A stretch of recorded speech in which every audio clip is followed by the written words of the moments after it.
G'day, I'm Paul. So this car here pretty much melted the internet when it was first announced. It's the Nissan Z. It's the new version of the 370Z, and it has a brand new heart under the bonnet there. This one here is available in two specs in Australia. This one here is the base model. It's priced at just over $70,000, and it's available in a manual and an automatic for both the same price. So you can get the manual if you like driving, or if you don't really care so much for that, you can go straight for the automatic and not have to pay any extra. This competes with things like the Ford Mustang, the Toyota Supra, although the Supra is more expensive than this, but that's kind of the field that they play in. Today we're going to do a detailed review of this car, so if you do want to skip ahead to other parts of the review, you can use the time codes on the screen, or if you're on YouTube, you can scroll down and use the chapters below, and if you haven't done so already, subscribe to our channel, press the bell icon. But let's kick off with some driving. So I've just hit the road in the Z. Let me run you through the engine first. So previous generation of this, the 370Z, had a naturally aspirated V6. Nissan decided to ditch that entirely and go for a turbocharged V6 from the Infiniti range. And the funny thing was, when this was in the Infiniti Q60 Red Sport, it was a really good engine, but it didn't have a limited slip diff. So you just had this sort of tyre smoke show every time you went to go for a drive in it. This, on the other hand, uses a mechanical limited slip differential.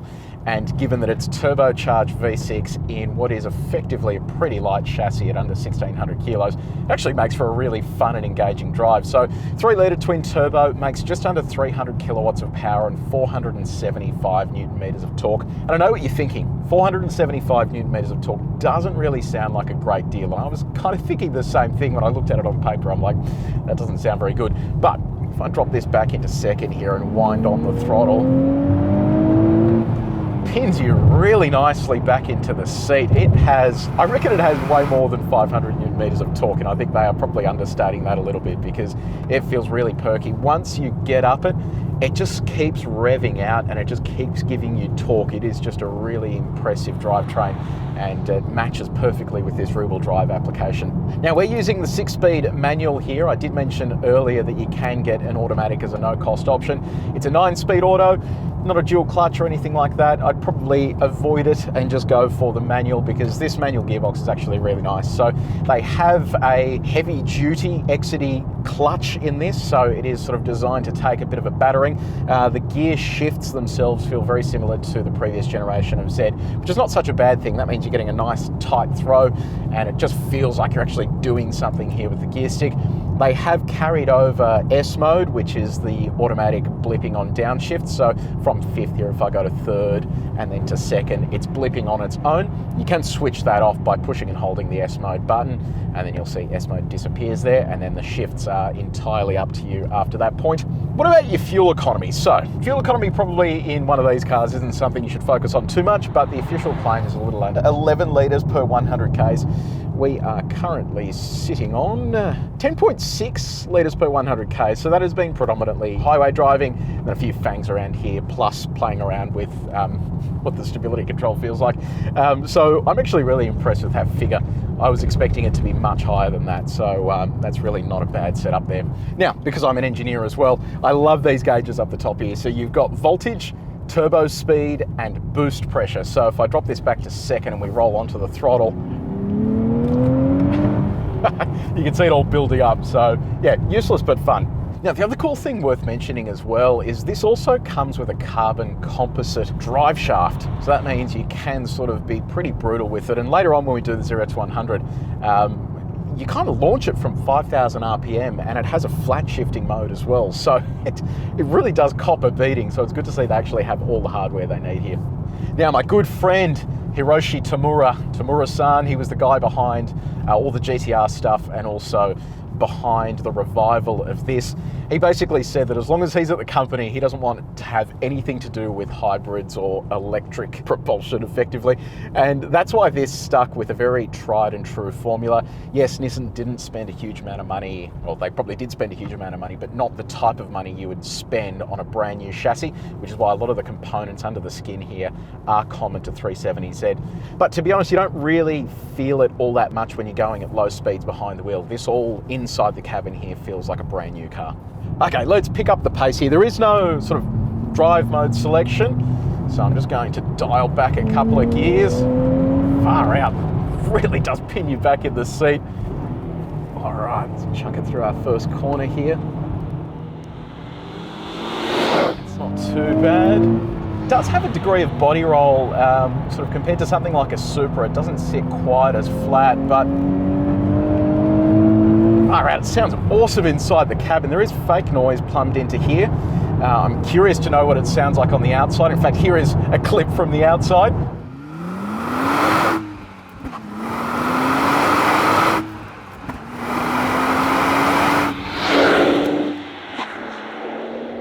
Yeah, this is really interesting. It's quite darty. It's got quite responsive steering, and you feel confident rolling into the throttle out of a corner. The acceleration is seriously bloody good. Like I said before, it feels like it has way more than 500 Newton meters of torque. It really does just get along nicely. These tyres are good too. They have plenty of traction, and especially here in the dry, it's sticking to the road really nicely. Coming onto our back straight here, we'll roll onto the throttle. Far out, it is absolutely moving. It is absolutely hammering. That is so cool. Far out, it is moving. So yeah, through corners, it can be a little bit floaty and bouncy. But yeah, once the speed picks up, man, this thing absolutely hammers. I love that. The gear shifts feel really nice and strong. The brakes are fantastic. So yeah, 4-piston calipers up the front, single piston caliper at the rear, but it just gives you the confidence when you get on the brakes. You just bite down hard on them and it is just there and ready to give you everything that you need. So that is bloody impressive. I was not expecting it to be this dynamic. Now let's talk 0 to 100. There is no official 0 to 100 time, but both the manual and automatic come with a launch control function, and the manual actually has like a flat shifting function as well, which means once you do reach the peak of your gears, you don't actually have to let go of the throttle. All you need to do is stab the clutch and grab the next gear. So generally not good for cars, but you know, they've engineered it to do this, so we'll give it a shot. To activate launch control, all you do is clutch pedal in, you press S mode, put it into gear, hold the throttle down, and then what it's going to do is dial up revs and say launch control. Then on the steering wheel here, I can adjust the revs using the cruise control button to where I want, and then it says to just let go of the clutch. Yeah, which I don't love the sound of, so we'll try doing it that way, which is their recommendation, and then I'll come back again and try maybe just slipping the clutch a little bit. So here we go, we'll give this a shot. So there's launch control. I'll dial down the revs a little bit and I'll just drop the clutch and we'll see what happens. Yeah, it just bogs down, but oh, there's our flat shift. There's our next flat shift. All right, wow, feels nice and quick. So 0 to 100 time of 5.2 seconds, and our 80 to 120 time was 2.9 seconds. So I think there's more in that, because when it did sort of bog down off the line there, that's going to chew into your time. So we'll try that again, except slipping the clutch this time. Okay, so let's give this another shot. I've got stability control switched off. We've got our sport display on, so you can see diff oil temperature, water temperature, all that fun stuff. Except this time I'm going to slip the clutch a little bit so that when we do launch it, it will hopefully just give us that little bit more off the line so that we can really just go for it. So throttle on, launch control active, here we go, slip, and then all the way down. Oh yeah, that felt good. That felt good, all right.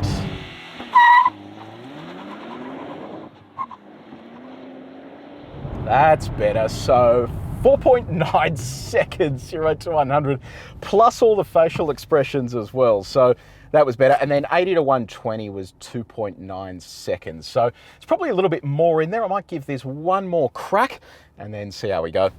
Okay, one last crack. This time I'll leave stability control off and we will dial up the revs. But what I'll do is just launch from a slightly lower RPM and we'll see how that goes. So here goes nothing.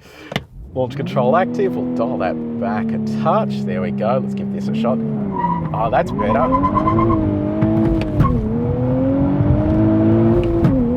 That felt good. 4.7 seconds, there you go. Not too bad at all. So 4.7 seconds, pretty impressed with that, especially from a manual transmission. Okay, so time for our reverse test. We'll see how fast it goes in reverse. Here we go.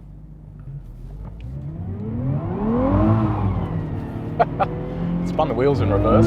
Holy crap, it is moving. 76 kilometers an hour in reverse. That is unbelievable. It has set a record here at CarExpert for reverse speed. So very, very impressive there from the Nissan Z.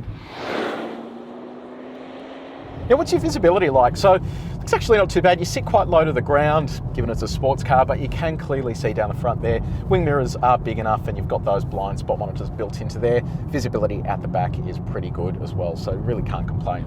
Let's talk about the ride. So it's actually surprisingly good in and around town. It's pretty softly sprung. It has a bit of firm damping to it, but it is really comfortable to drive in and around the city. It feels far nicer to drive in day-to-day driving conditions than my Supra did.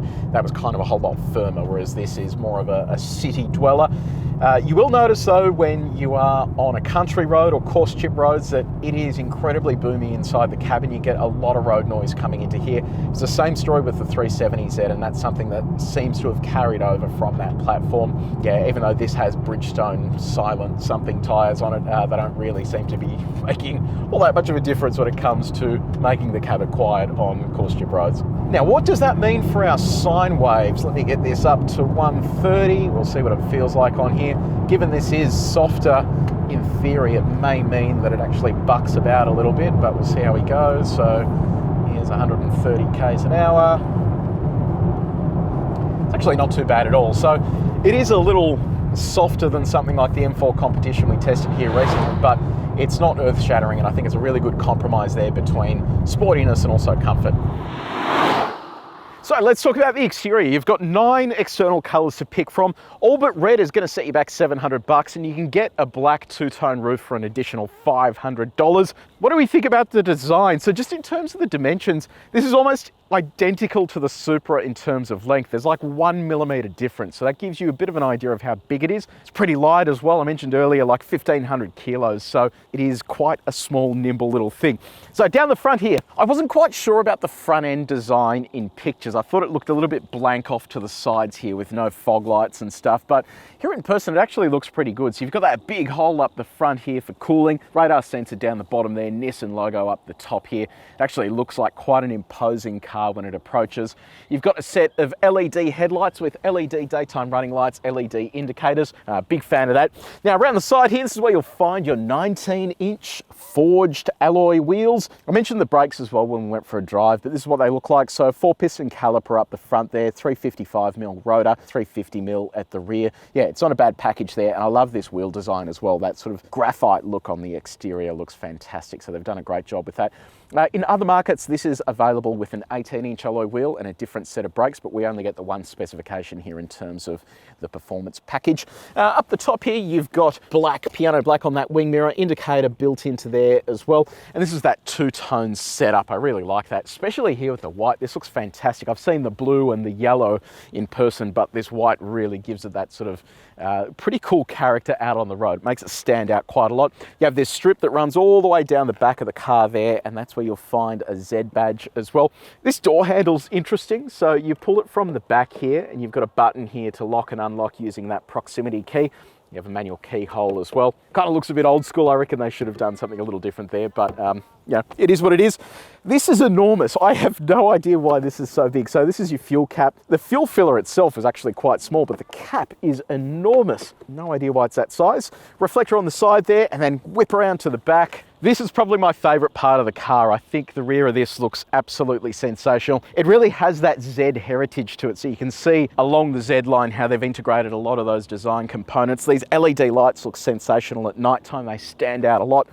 Twin exhausts down the bottom there. Both of those are real and functional. Black diffuser as well. Z badge just here. You've got a camera nestled into there. Nissan logo there. I like this spoiler. It's not outrageous. It just sort of fits in really nicely on this rear end and just completes it. And I love the fact as well that you've got this glass element here that exposes that strut tower brace in the boot as well. So that is a pretty cool setup. So let me know in the comments section below. Do you reckon the design looks good? Do you like it as much as I do? I'm very much keen for your feedback. So let's have a look at the interior of the Z, depending on where you're from. This is what the key looks like. So you've got a Nissan logo up the top, lock, unlock, panic. and then it's blank on the back. This is a proximity sensing key, so you can leave that in your pocket, and then you have a stop-start button just here. Let's talk about the design of this. I actually think this looks really cool. When you're driving, all of the stuff that you need to access is really easy to reach, but in terms of the materials and just the presentation, I think they've done a good job here bringing this into today's day and age. It really doesn't feel like this is kind of just a revival of the old platform. So that means you have nice materials along the dashboard here. It's split with this red material that runs all the way down the side here. And then it's got soft touch points here for things like your knee. So when you are driving, it sort of just feels nice and comfortable. All of this stuff is just easy to reach as well. So very impressed with that. The seats as well, they're pretty cool. So we saw when we went for a drive, they sort of hug you in really nicely. Although I wasn't a huge fan of the driving position, they are actually quite nice seats with that sort of Alcantara finish, and then the red on the outside too. This does feel like a premium cabin, and it feels like you're getting your value for money here. Now, what about your touch points? So this is soft to the touch, and it's soft on the door as well. How soft is it? Well, we've tested the main surfaces in this cabin with our gyrometer. If you do want to see how this car compares to others that we've tested before, have a look at the link in the description below. Build quality. Yeah, look, it all feels pretty solid. It's a tiny bit loose up the top there, but for the most part, it all feels pretty solid. Door test. Yeah, it doesn't sound too bad. Righto, let's talk infotainment. So, 8-inch infotainment system. I'm a little bit disappointed by this because there is a 9-inch version available with satellite navigation integration. For some reason, we get this smaller version, and I don't know. I just thought that, brand new car would be good to have the best of the best. But anyway, it is what it is. On the audio front, you have AM, FM, DAB, digital radio, and that's all plumbed through an 8-speaker Bose branded sound system with a subwoofer in the back that I'll show you later on. In addition to that, you have Apple CarPlay and Android Auto. Both of those are wired, so I'll show you what Apple CarPlay looks like first. So full screen integration, not too bad there, nice and snappy. And this is what Android Auto looks like. So just like CarPlay, full screen integration. So it is worth keeping in mind because you don't have inbuilt satellite navigation, you're going to have your phone hooked up through cable if you do want to have navigation on the display there. There is also a display ahead of the driver here, so 12.3-inch display. And I love the fact that you can switch between different views there as well, depending on exactly which mood you're in, and it's a really high resolution screen too. So props to Nissan for putting that inside the car. Now let's talk safety tech. You have autonomous emergency braking with pedestrian and cyclist detection, auto dimming rear vision mirror, blind spot monitoring built into this pillar just there. You have radar cruise control. Now it has a lane departure warning, and that's the whole reason we didn't test it before, because it just beeps at you. It doesn't really sort of hold the lane, so we didn't bother going through that whole rigmarole. You have rear cross traffic alert, front and rear parking sensors, and a reverse view camera. I'll show you what the camera looks like. Oh, the quality of that is terrible. So yeah, it's super grainy and low resolution as well, which is a little bit disappointing. I would have thought, brand new car, brand new model. Anyway, righto, moving on to practicality, and we'll start off with your connectivity. So you've got a USB-A port down here, a USB-C port. You have a 12-volt outlet hidden down there. In terms of storage for your phone, there's no wireless phone charging, so you can just sort of pop your phone down there if you want. Then in addition to that, you can pop it in the cup holders, but they're kind of super small and a little bit hard to get the phone in. See what I mean? But in terms of actually storing your cups, your coffee cup does fit in there. I don't have one with me today, but you can see here the bottle fits in. There are no teeth, so it does move around a little bit. There is actually a secret little hole just here, so using that you can put your bottle in there as well, so you have two little hidey holes. Bottle can also fit inside the door, but you're not going to find that the big one is going to fit. There's also this storage hole here, and that's also where you're going to find another 12-volt outlet. You also have a glove box over here that's pretty small, but kind of big enough for what you need.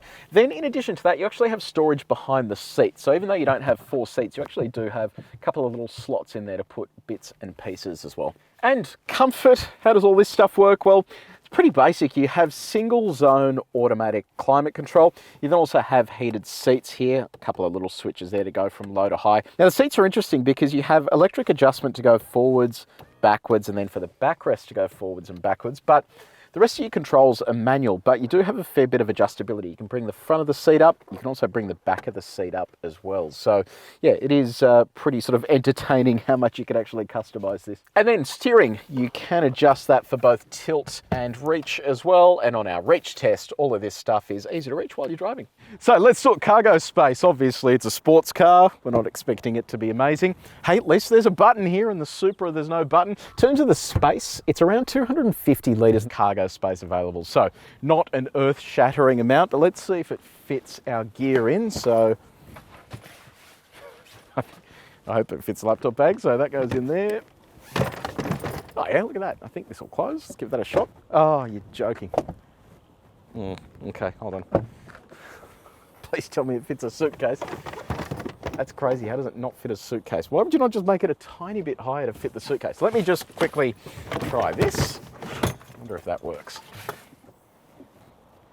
Ah, there you go. It does fit a suitcase. Panic stations averted. Now, let me show you as well what is going on beneath the cargo floor, because it doesn't have a spare tyre, which I discovered the other day when I got a nail in the tyre, but it does have a tyre repair kit and a dirty big subwoofer. So tyre repair kit under there, subwoofer under there as well. You also have your anchor point for the child seat for that front row as well. So not a huge space, but it is usable for little bits and pieces like this. So the Nissan Z, let's start off with the negatives first. I don't think it's as dynamic as the Toyota Supra. They've kind of tuned it for comfort as opposed to being dynamic, but it is deceptively quick in a straight line. It really picks up and boogies. I think it looks sensational. It really does turn heads a lot, and it's good value for money as well when you consider what you're getting and what the competitors are doing at the moment as well. So yeah, really impressed with it. I was a little bit let down by the infotainment. I just wish we could get that bigger infotainment system, but the rest of the package kind of makes up for it. So let me know in the comments section below, have you got one of these on order? Have you taken delivery of yours yet? And did you go for the manual or the auto? Hopefully the manual, because you know, manuals are dying. You've got to get into the manuals, otherwise I'll be gone forever. Let me know what you think in the comments section below. Now, if you did enjoy this video, please make sure you like it and you share it with your mates. And if you haven't done so already, subscribe to our channel and press the bell icon. But until next time, take it easy.